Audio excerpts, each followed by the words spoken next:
Namaste, Masha here. Welcome to Musings by Masha. I've got this afternoon off, so I thought I would pop by and share with you the newest deck that arrived from Italy.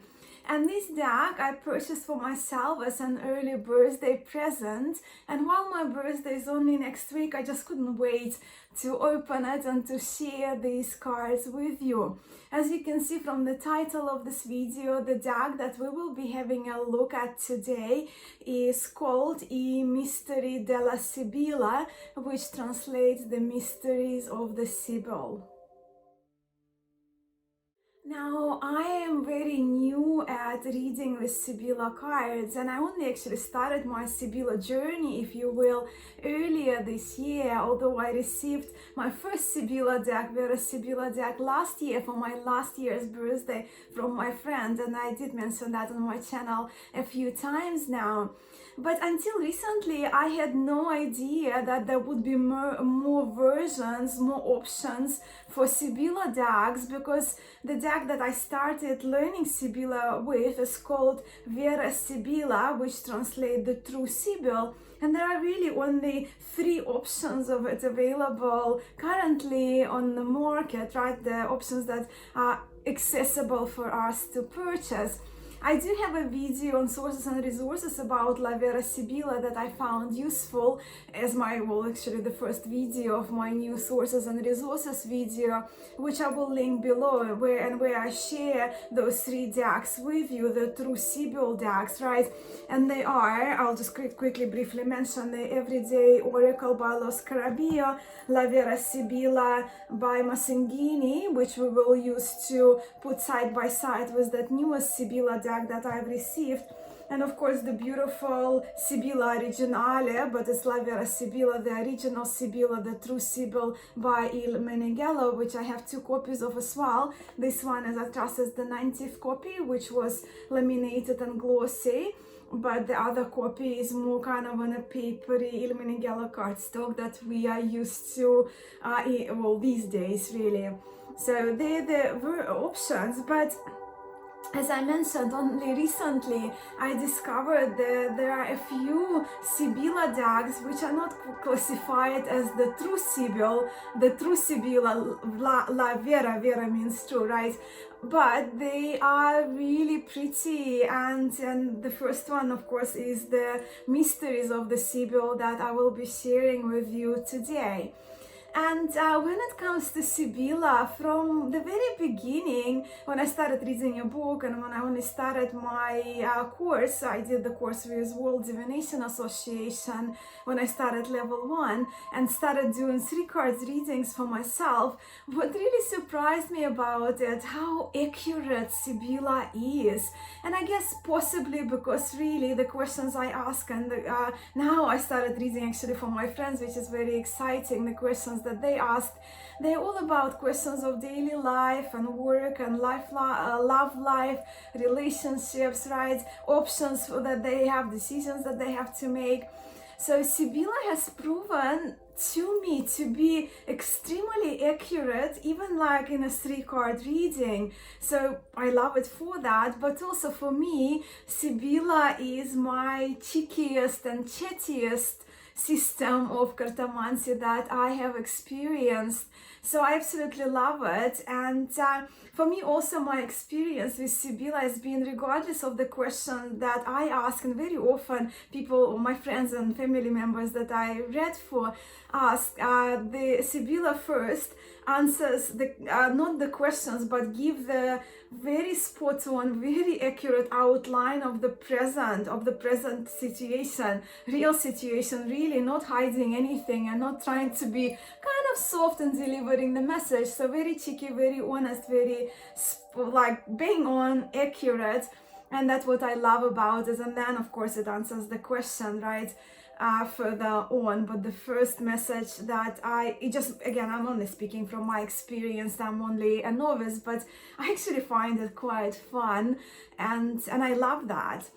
And yeah, so enough of that. So we will turn the camera around and I will share with you these beautiful, beautiful cards. I think it's a unique deck when it comes to Sibilla, but I think it's just such a beautiful deck, especially if you're kind of leaning towards watercolor art opposed to the drawings that you're familiar, well, in other Invera Sibilla decks.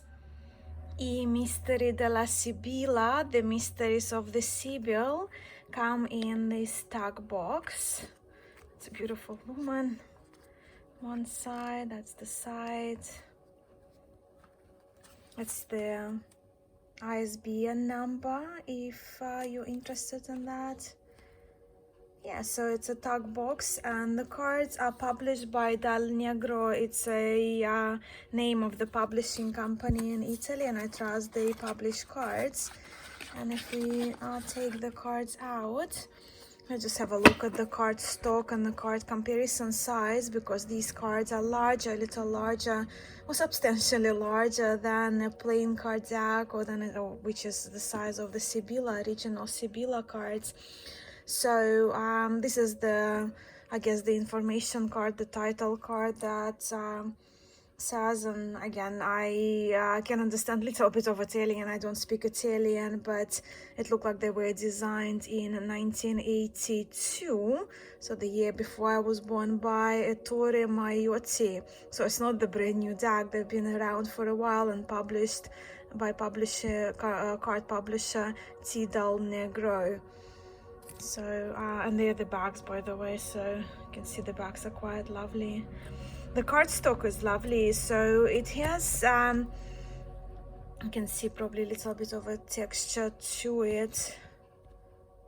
It's very smooth and it's not semi-glossy. It has a little bit of a sheen, but yeah, here you can see that texture.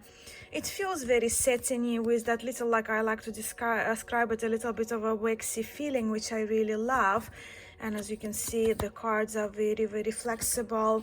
If I compare, because I brought actually the tarot card here to compare from A.E. Waite by A.G.M. Muller, and the card size, they you see they're almost the same. So this version of Sibilla, I Misteri della Sibilla, the cards are kind of around tarot size, so just slightly wider but slightly shorter. So if I just flip it in here, we can just see, yeah, so slightly wider and slightly shorter, and the corners are around the same rounding of the corners, so it will be around medium, right? What we used to, or if we round our own corners when we modify the deck, so around that. So that's the size. And if I use this deck, that we will be looking at those two side by side, so we can compare the re-envisioning of Sibilla with the true Sibilla by Massinghini. This deck, by the way, is the deck that I use mostly to read with. Firstly, because I like the colors very much of the art and the printing, and I like the qualities of the cards. And secondly, because I'm still learning and I have the English titles. But if we do compare, you can see this one is around plain card size, right? And this is a tarot size, around tarot size, give or take. So that's the card sizing. Also, the mysteries of the Sibilla comes, well, as I mentioned, this card I actually quite like that the card reader is here, but also it has these cards.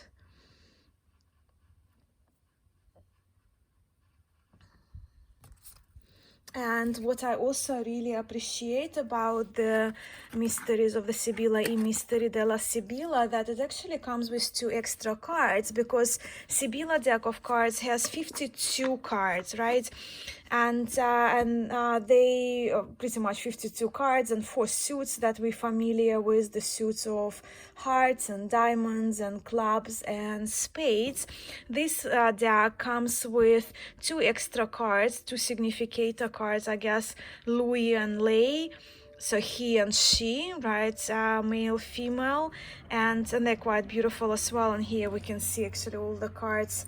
They have the signature here of the illustrator, of the artist, Ettore Maiotti, and dating 1982.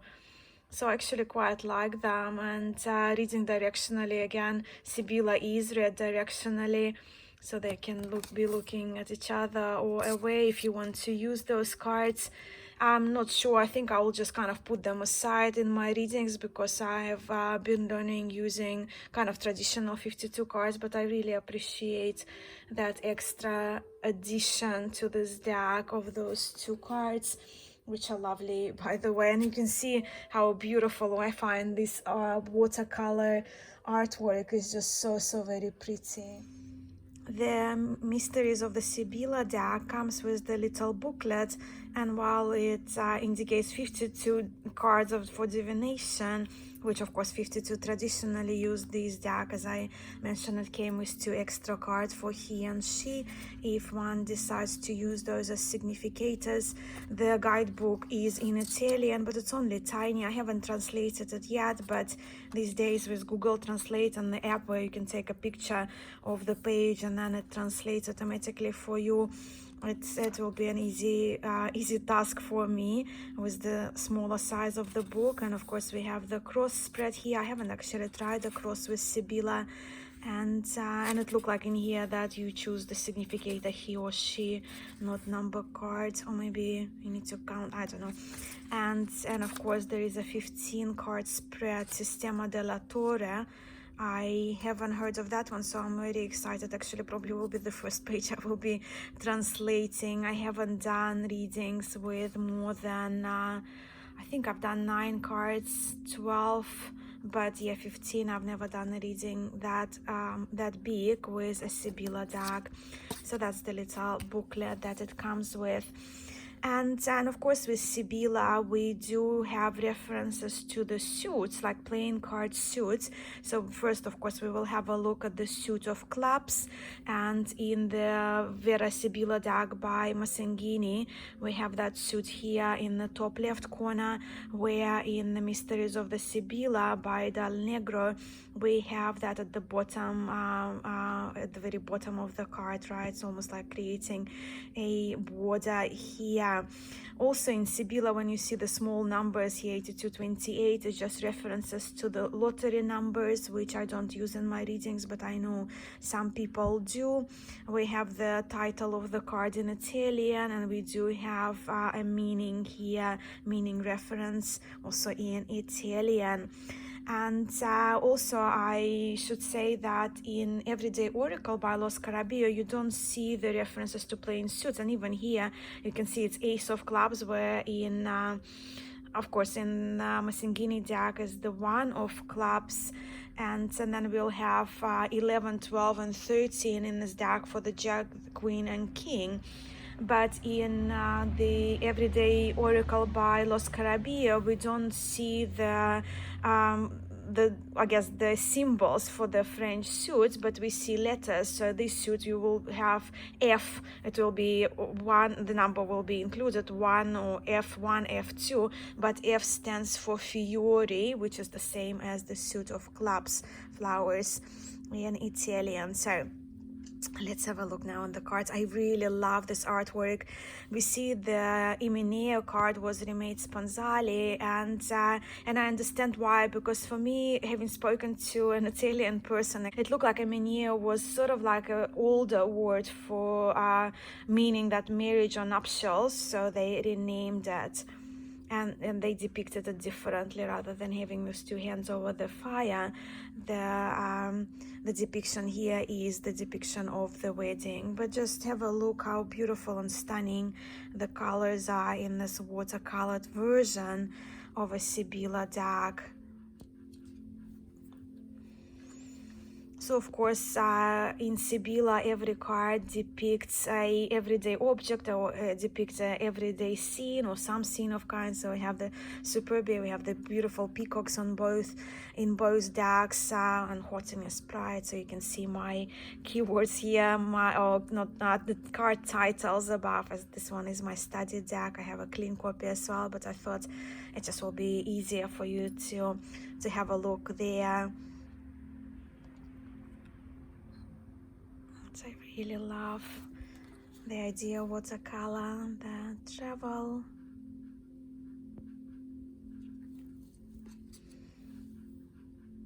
Female friends.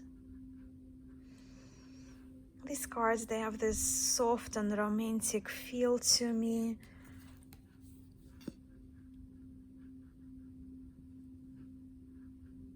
Fortune, luck. And they're just pretty, so pretty. Comforting surprise or surprise. Great consolation.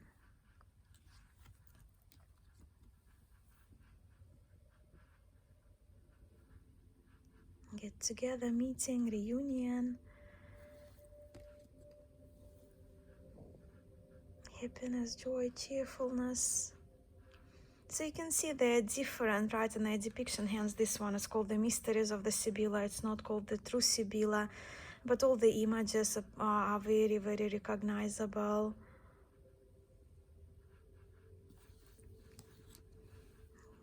Carefreeness, frivolity, lightness. Both butterflies are just so beautiful. We have the footman, male servant. So you can see different periods of clothing depicted, of course, in those decks. Young lady, maiden. So as you can see, even in the previous card, that's what I mean, generally in a Sibilla, for reference for the Jack of clubs, here you have 11, but in the Mysteries of the Sibilla, it's more modernized, I guess, and it's included as the Jack of clubs. And of course 12 for the Queen.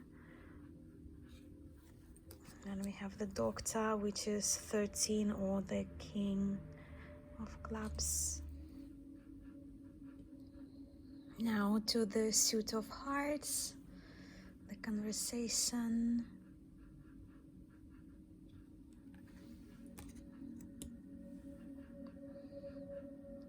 The House, home. So this one can be sometimes seen more kind of a institutional building or bank, right? Where here the house seems to be more residential property with the fencing around. Fair view or lookout. Beautiful Amora, the love card. Just look at those colors, so pretty.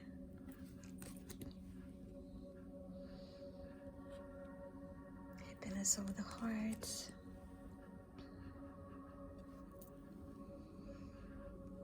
We have money, very different depiction. So we see it more as a sort of like a cabinet or a safe, if you will, with some money inside. Where in Misteri Della Sibilla we see a person and sitting over the table with the coins, the gold coins there. And then 7 of hearts. We have the scholar artist. We have that musical instrument there. And the hope. So we have here the lady sitting with that hook stuff, I guess stuff with hooks in here. We see that depicted, but then the lady is fishing with her fishing rod. What a beautiful card. It just so reminds me of those summers and springs in Europe. Oh, I love the loyalty, faithfulness card, where here we just see the head of a person, right, and the tent and the dog. Here we see, and the dog is the companion to this male person. Very nice.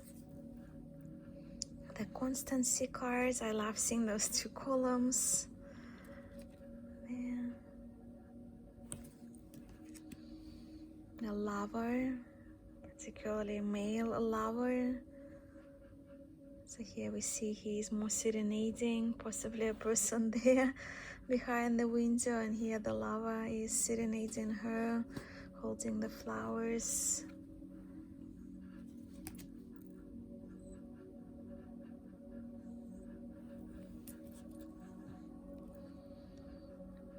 Sweetheart or the female lover. And we have Grand Signora, the Great Gentleman or Lord card. And also for the suit of hearts, in Everyday Oracle you will see letter C, which stands for Cuore, which corresponds to the suit of hearts. With the suit of spades we will have P, so instead of seeing the symbol like that, you will see P1 for the ace of spades, and P stands for PK.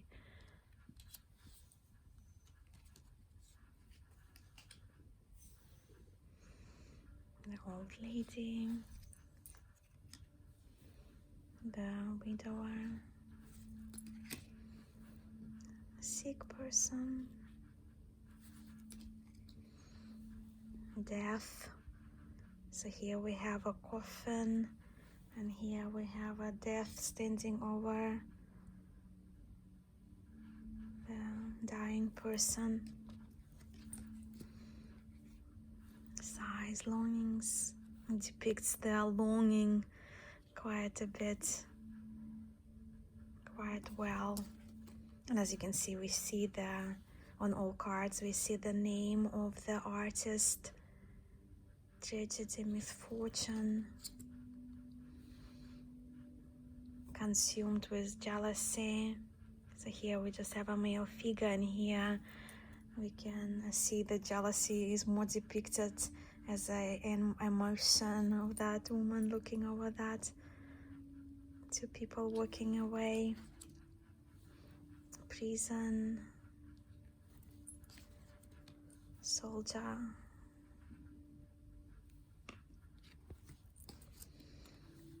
Male enemy. Female enemy or rival. So here we see the snake as the female enemy of a person, and the priest. Very similar attire. And the last suit, of course, is the suit of diamonds, and it would be Q in Everyday Oracle, so it will be quadri for diamonds. So I have the room, letter,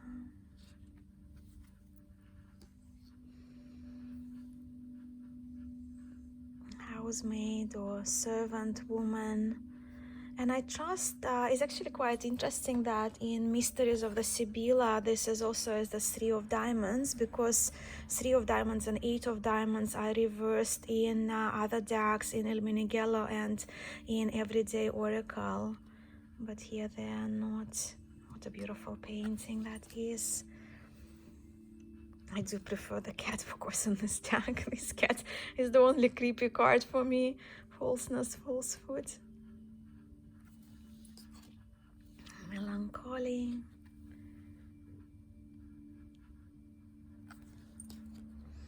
Thoughts.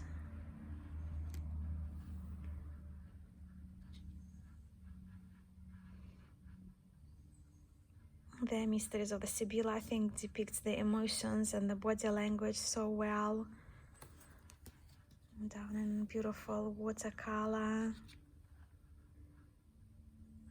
So it reminds me of the paintings that I have seen of that period in museums, of the period that's depicted. So we have the gift of jewels, precious stones.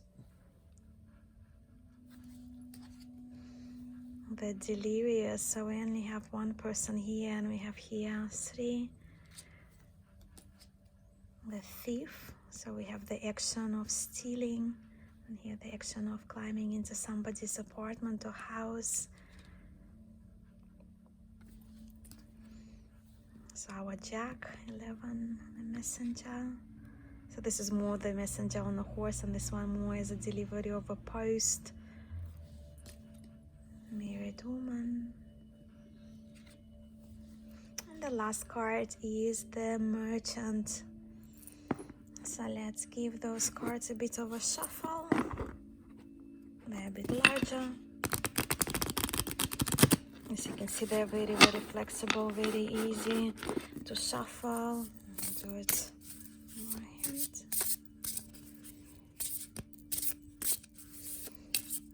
And as I learned reading Sibilla, while I do cut the deck, I don't pull the cards from the top, so I would cut it in once only. And then I would fan them out. Again, that's how I've learned. So I would just fan the cards out. I would use my left hand to do that.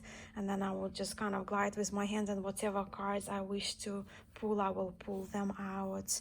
So that's how I approach my drawing of the cards when it comes to reading Sibilla, Vera Sibilla, or well, this is Mysteries of the Sibilla, but based on the True Sibyl deck. I am very curious to hear, what do you think of this artwork?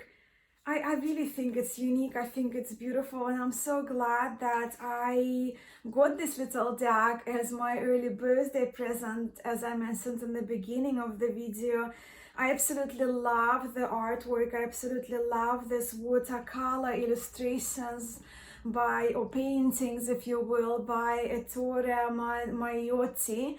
Ettore Maiotti. I'm sorry for my pronunciation, as I did mention I don't speak Italian, but I think it's a treasure. Yeah, the card size is a bit on the larger side, but they slide beautifully, and it really, when it comes to Sibilla, it doesn't bother me to have those larger cards too, because generally the readings I would do would be 3 cards or 5 or 7 or 9. 12 was the maximum I've done.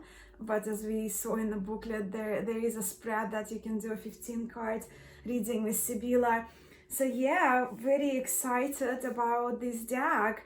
Also, do let me know whether you are interested in learning Sibilla, or you are an experienced Sibilla reader, or you're learning Sibilla. I would love to hear from you, and what you're experienced with the little Sibyls. I affectionately love calling those chatty cards my little Sibyls, what your experience been. And I'm so very grateful to you for supporting my channel, for interacting in the comments and personal messages and emails, and for watching this video, of course, as well. I look forward to hearing from you, and I will see you very soon.